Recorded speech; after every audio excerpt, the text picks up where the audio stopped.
সরাসরি আজকের বিশ্লেষণে চলে যাওয়া যাক। আজ আমরা একজন শিক্ষার্থীর চমৎকার কিছু নোট থেকে জাপানি ভাষার কজেটিভ ফর্ম বা কজেটিভ ফর্মের দারুণ একটি ব্যবহার নিয়ে আলোচনা করব। কাউকে দিয়ে কোনো কাজ করানো বা কাউকে কোনো কিছু করতে দেওয়ার বিষয়টি জাপানি ভাষায় কিভাবে খুব মার্জিতভাবে প্রকাশ করা যায় সেটাই আজ ধাপে ধাপে ব্রেকডাউন করা হবে। এখন সবচেয়ে ইন্টারেস্টিং ব্যাপারটা হলো এই প্রশ্নটা। ধরুন জাপানি ভাষায় খুব বিনয়ের সাথে কাউকে অফার করতে হবে যে আমি কি পানি পান করিয়ে দেব বা পানি খাইয়ে দেব, এটা ঠিক কিভাবে বলা যায়। এই ভাষাগত শূন্যস্থানটি পূরণ করার জন্যই আমাদের এই গ্রামার ব্রেকডাউন, যা খুব সহজেই সমাধান করা সম্ভব। সেকশন 1 পজিটিভ সেন্টেন্সের প্রাথমিক ধারণা। সোর্স নোট অনুযায়ী কাউকে দিয়ে কোনো কাজ করানো, কাউকে কোনো কাজ করার অনুমতি দেওয়া কিংবা কাউকে খাইয়ে দেওয়া বা পান করিয়ে দেওয়ার মতো বিনয়ী সাহায্য অফার করার ক্ষেত্রে এই বাক্যগুলো একেবারে অপরিহার্য। এটা শুধু গ্রামারের কোনো সাধারণ নিয়ম নয়, বরং অন্যের প্রতি যত্নশীল হওয়ার একটা দারুণ ভাষাগত মাধ্যম। সেকশন 2 গ্রুপ 1 ভার্ব রূপান্তরের নিয়ম।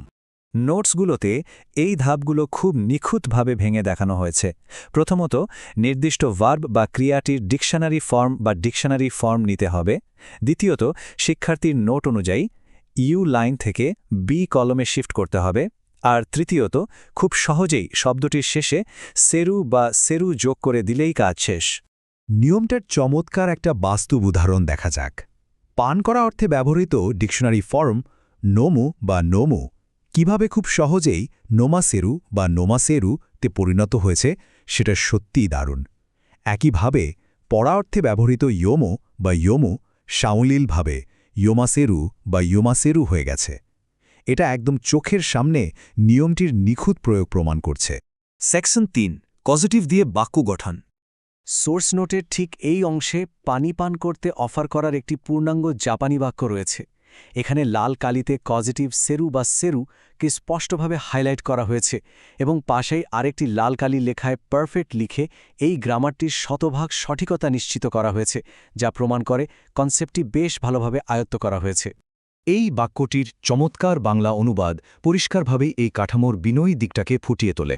যখন এই পজিটিভ ফর্মের সাথে আগেমা শৌকা বা আগেমা শৌকা যুক্ত হয়, তখন অফারটি কতটা ভদ্র, সহানুভূতিশীল আর সাহায্যকারী শোনাচ্ছে তা বেশ স্পষ্ট। সেকশন 4 গ্রুপ 2 ভার্ব রূপান্তরের নিয়ম। গ্রুপ 2 এর জন্য নোটসে বেশ সহজ একটা নির্দেশ দেওয়া আছে। এখানে সা বা সের সাথে সেতে আগেমাশুকা বা সেতে আগেমাশুকা যুক্ত করতে হবে। এর ফলে দারুণ একটা উদাহরণ বাক্য তৈরি হয়, আর তা হল তাবে সাসেতে আগেমাশুকা বা তাবে সাসেতে আগেমাশুকা। এই জাপানি বাক্যটির অর্থ দাঁড়ায় আমি কি খাইয়ে দেব, অর্থাৎ কাউকে খাবার খাইয়ে দেওয়ার প্রস্তাব দেওয়া। যারা যত্নশীল হোস্ট বা অন্যের দেখাশোনা করেন তাদের জন্য এটি অবিশ্বাস্য রকম বিনয়ী আর দারুণ একটা বাক্য। এটা শুধু একটা বাক্য নয়, এটা আতিথেয়তার চমৎকার একটা বহির্প্রকাশ। সেকশন 5 মূল নিয়মের সারসংক্ষেপ। সোর্স নোটটি গোল্ডেন রুলটাকে একদম নিখুঁতভাবে সামারাইজ করেছে।